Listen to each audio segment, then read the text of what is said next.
Ndugu zangu, kwa jina naitwa Sadiki Godigodi, ni mwenyekiti wa Tanzania Peace Foundation, lakini pia ni muumini wa msikiti wa Mtoro.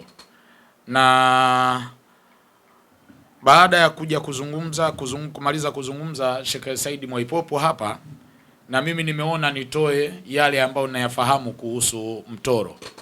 Kiukweli alichozungumza Sheikh Said Mwaipopo hapa ni sahihi na hakuna hata nukta moja ambayo iko tofauti. Unajua ndugu zangu, hasa Waislamu, watu wengi hawaelewi historia ya msikiti wa Mtoro na hawaelewi nini ambacho kimeendelea na kinachoendelea Mtoro. Kumekuwa na sintofahamu baada hivi karibuni kuzuka mjadala kuhusu msikiti wa Mtoro. Kwa hiyo ndio maana tukaona na ndugu yangu hapa Sheikh Mwaipopo na sisi tuseme yale ambayo tunayajua, bila kwamba sijui nani atasema nini au nani kamtuma nani.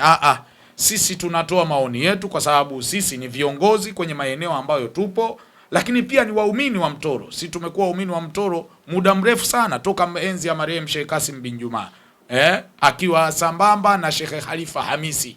Hawa ni mashekhe zetu, na Sheikh Kasim bin Juma Mwenyezi Mungu amrehemu. Sasa tunaye Sheikh Khalifa Hamisi ambaye bado yuko hai. Kwa hiyo tunachotaka watu wasipotoshe ukweli kuhusu msikiti wa Mtoro. Kuhusu ukweli wa msikiti wa Mtoro, kumekuwa na hali ya sintofahamu baada ya hivi karibuni kutokea mjadala kuhusu jambo hilo, na watu wasiokuwa na uelewa juu ya msikiti ule wamekuwa wakizungumza vitu ambavyo hawavifahamu. Kwa maana kwamba ukizungumza jambo hili unasema kwani waliopo sio viongozi? Inachotakiwa sio kuwepo watu kwamba sio viongozi. Haiko hivyo. Nyumba hii ikiwa inajulikana na Sheikh Said Mwaipopo, ijulikane kwamba ni Sheikh Said Mwaipopo. Sio Said Mwaipopo kaondoka, wao umevamia, tuhalalishe tu kwa sababu ile nyumba inafanywa usafi, watoto wanakula, watoto hawalali na njaa. Hapana, inatakiwa kutizamwa. Na hasa hapa Sheikh Said Mwaipopo kalizungumzia swala la mahakama. Na mimi pia ni sehemu ambayo ya muumini naweza nikaomba mahakama itizame hivi. Kama wale waliopo ni wadhamini kweli wa msikiti, basi wahalalishwe kutokana na kesi hiyo iliyopo. Lakini kama sio wadhamini wa msikiti ule, basi mahakama itafsiri haki kutokana na dokumenti zilizopo, kama ilivyo sheria zetu. Sheria zetu za mataasisi mbalimbali, sheria zetu za nyumba zetu za ibada, zitafsiri vizuri sheria. Mahakama ndio sehemu ya mwisho ambayo raia yoyote, mwanadini yoyote, mwanakabila yoyote ambaye anategemea kwamba pale ndio atakapopata haki. Lakini kama sehemu hiyo itakuwa na ugagaziko, ganzi katika kutoa tafsiri, kutoa haki, kwa sababu tumeambiwa na tunafuatilia kwamba kesi hii kama alivyosema Sheikh Said Mwaipopo kwamba takribani miaka 20. Ni kesi gani inayoendeshwa miaka 20? Pia tumepata taarifa kwamba kesi hiyo inaweza ikahamishiwa Mbeya. Ikahamishiwa Mbeya na ikaendeshwa Mbeya, ikapangiwa jaji Mbeya. Hii ni jambo la kushangaza. Hebu hata kama nyie ndio wafuatiliaji wa jambo hili, msiofahamu jambo hili, mnao comment kwamba tuwaache au rai zinazotolewa tusisababishe migogoro. Hapana, haki lazima isemwe wakati mwingine na ukweli lazima ufahamike. Sasa sisi tunaofahamu jambo hili sio kwa sababu ya njaa, kuwaeleza ukweli tu kwamba hali ya swala hili la Mtoro iko hivi. Sasa hili swala kwamba inaweza ikapelekwa Mbeya, Mbeya ndo kwenye tukio, Mbeya ndo kwenye kesi. Nani ambaye analalamika? Anayelalamika yuko Mbeya au mlalamikiwa yuko Mbeya?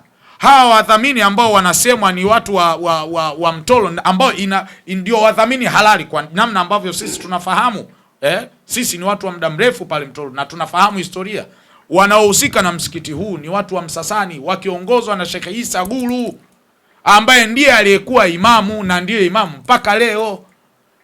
Hawa watu wa Msasani ndio ambao wenye kusema chochote pale msikiti wa Mtoro, ndio ambao wana uwezo wa kusema chochote, na ndio ambao wenye msikiti wao wa Mtoro.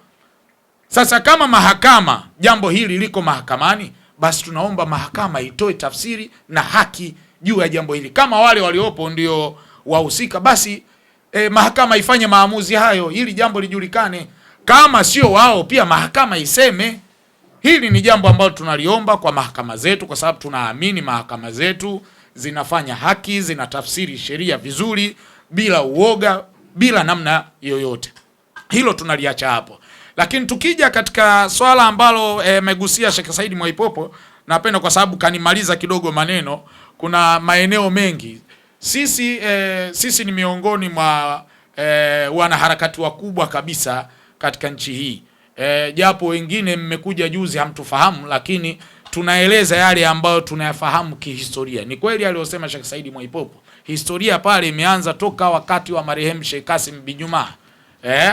Imeanza pale mpaka hatua ambazo zilifikia hatua Sheikh Kasim bin Juma kufariki kwake mwaka 94 nimechanganya mwaka kidogo, toka alipofariki mwaka 94, na baada ya kuondoka kwake alitoa maneno mazito ya kwamba anatuachia joho, na joho lenyewe alimkuwa anamkusudia Sheikh Khalifa Hamisi, Sheikh Khalifa Muhammad Hamisi. Kwa hiyo baada ya hapo kukawa na makundi ambayo yalikuja kujitokeza baadaye. Na hata kabla ya Sheikh Kasim pia kuna makundi ambayo yalikuja baadaye, kwa sababu msikiti ule ilikuwa ndio kisemeo cha Waislamu nchi nzima. Watu walikuwa wanatoka maeneo mbalimbali wanakuja msikiti wa Mtoro, maeneo ya mikoa ya karibu watu walikuwa wanasafiri alfajiri kuwahi Ijumaa pale kwa ajili ya kupata taarifa za Waislamu. Watu walikuwa wanatoka Morogoro, maeneo ya Pwani huko, Tanga, wapi, wanakuja kusikiliza nini leo hutuba ya Ijumaa inasema, nini anasema Sheikh Kasim, nini anasema Sheikh Khalifa. Ndio ilikuwa hivyo, umma wa Kiislamu unafika pale. Lakini cha kusikitisha ndugu zanguni, kitu chochote kizuri siku zote kinashambuliwa. Siku zote haki, siku zote kuna baadhi ya watu hawapendi haki. Leo Sheikh Kasim pale alishawahi kuvutwa joho msikitini na makundi ya uvamizi ili asisalishe, lakini ukimuuliza huyu anayemvuta joho Sheikh Kasim, na tunawafahamu waliofanya hivyo, lakini kwa kustahi tu ili Waislamu tusonge mbele, tuwete umoja, mambo yale yakapita. Baada ya kufariki kwake mwaka 94 huo Sheikh Kasim, mwaka 98 wakaja watu akaja mtu mmoja ambaye ni mfanyabiashara akaomba ajenge ule msikiti, adhamini, kwa sababu ulikuwa msikiti mdogo. Wadhamini wakakubali kwamba hii ni sadaka njema, huwezi kumnyima mtu asitoe sadaka. Baada ya pale msikiti kumalizika, likaja rai kutoka kwa wale waliojenga kutoa sadaka hiyo, kuomba wadhamini wale na wadhamini wengine, kwa sababu wadhamini wa mwanzo ni wadhamini ambao ndio wenye msikiti wao, ambao ndio wakina Mtoro, wakina Sheikh Isa Guru wa Msasani. Kwa hiyo wale wengine ndio walikuwa kina Sheikh Khalifa Hamisi, kina Sheikh Idi Simba, hawa ndio waliokuja ambao sio watu wa Msasani, lakini ndio walikuwa ni wadhamini, waliombwa na huyu aliyetoa sadaka, mfanyabiashara huyu, ili kusiwe na udhamini pale, kusiwe na bodi ya wadhamini. Jambo hili lilikataliwa. Baada ya kukataliwa, unajua nini kitakachotokea? Ndio yakaanza kuanzishwa makundi, kufadhiliwa makundi yakajitokeza, sio moja tu. Baada ya hapo sasa Sheikh Kasim bin Juma kashaondoka mwaka 94. Hiyo mwaka 98 tunaenda sasa, harakati zinaendelea.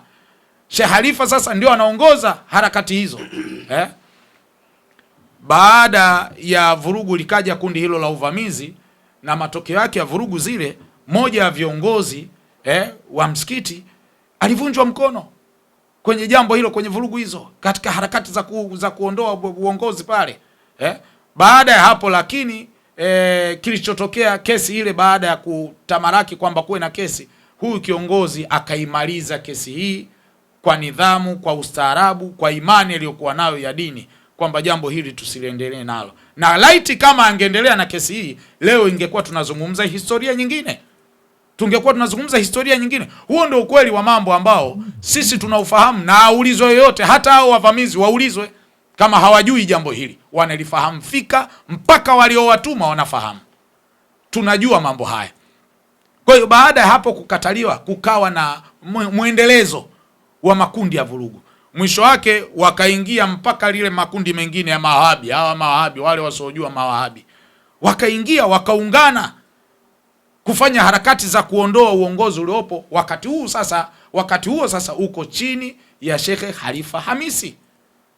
Makundi haya katengenezwa, na uone ni hatari kiasi gani udhamini wa makundi haya kutoka kwa hao wafanyabiashara, jambo ambalo lilileta shida kubwa sana. Sasa watu wasiofahamu historia hii wanaamini kwamba Sheikh Khalifa ndiye ambaye akija pale msikitini ndo anakuja kuanzisha vurugu, na wengine wanaamini kwamba Sheikh Khalifa Hamisi aliondolewa na waumini. Sheikh Khalifa hakuondolewa na waumini wa msikiti wa Mtoro.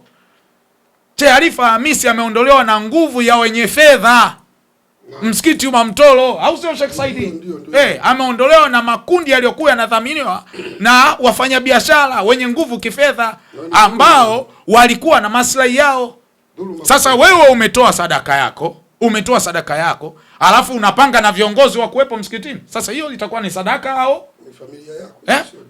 Hiyo itakuwa ni sadaka? Tusemeni ukweli ndugu zanguni, sisi ni Waislamu, tusiseme uongo katika mambo ambayo ni ya haki. Mnyonge mnyongeni, lakini haki yake mpeni. Baada ya hapo pale, manake tunachoweza kusema baada ya mizozo hiyo, manake baada ya uongozi huo kuondolewa, makundi hayakufanikiwa nia yao hiyo ovu, aliyebakia ni mmoja ambaye ni moja ya viongozi ambaye anakubalika na wadhamini ambao ni watu wa Msasani ambao wanaongozwa na Sheikh Isa Guru ambaye ni Sheikh Abdallah ambaye yuko pale. Sisi tunafahamu hivyo na historia ndio inatuambia hivyo, kwa sababu tunakaa na wazee wetu, tunakutana na wazee wetu kubadilishana mawazo, ndio maana ya kujua baadhi ya historia. Lakini tusingekuwa karibu na viongozi hao, kwa sababu na sisi ni viongozi kwenye maeneo yetu, ndio maana tunaweza kufahamu historia ya mambo haya ili uweze kujua. Ukiwa nje ya nyumba huwezi kujua kilichomo ndani. Ili ujue kilichomo ndani lazima uwemo ndani au ulishawahi kuwa ndani, ndio unaweza kujua nini ambacho kilichomo. Kwa hiyo wale ambao hawafahamu ukweli wa jambo la Mtoro waelewe ukweli huu. Ndugu zanguni, unaweza ukasema chochote, lakini kuna jambo la msikiti wa Mtoro, ukweli wake sisi tunaofahamu kwamba Sheikh Khalifa Hamisi hakuondolewa na waumini. Tena baadhi ya waumini ambao tunakutana nao wanamuuliza Sheikh Khalifa yuko wapi? Mbona haonekani? Siku hizi harakati zimelala. Ukisikia muumini anakuuliza harakati zimelala, manake kwamba hasikii chochote kuhusu kusemewa kwa Waislamu nchini. Sheikh Saidi hapa amezungumza kwamba kuna harakati ambazo zilikuwa zinaendelea. Kwa mfano kusemewa swala la elimu, haki sawa, juu ya swala la namba. Wakati ule swala la majina ilikuwa inachukuliwa majina, lakini harakati zilizokuwa zinaendeshwa ikafikia hatua ikawa sasa mambo ya mitihani kwa wanafunzi ikawa sio kama ilivyokuwa zamani. Ilikuwa inachukuliwa namna ambavyo ushauri na maoni ya watu yaliyotolewa. Na uzuri marehemu Mheshimiwa Rais aliyetangulia Benjamin William Mkapa alikuwa ni msikivu sana.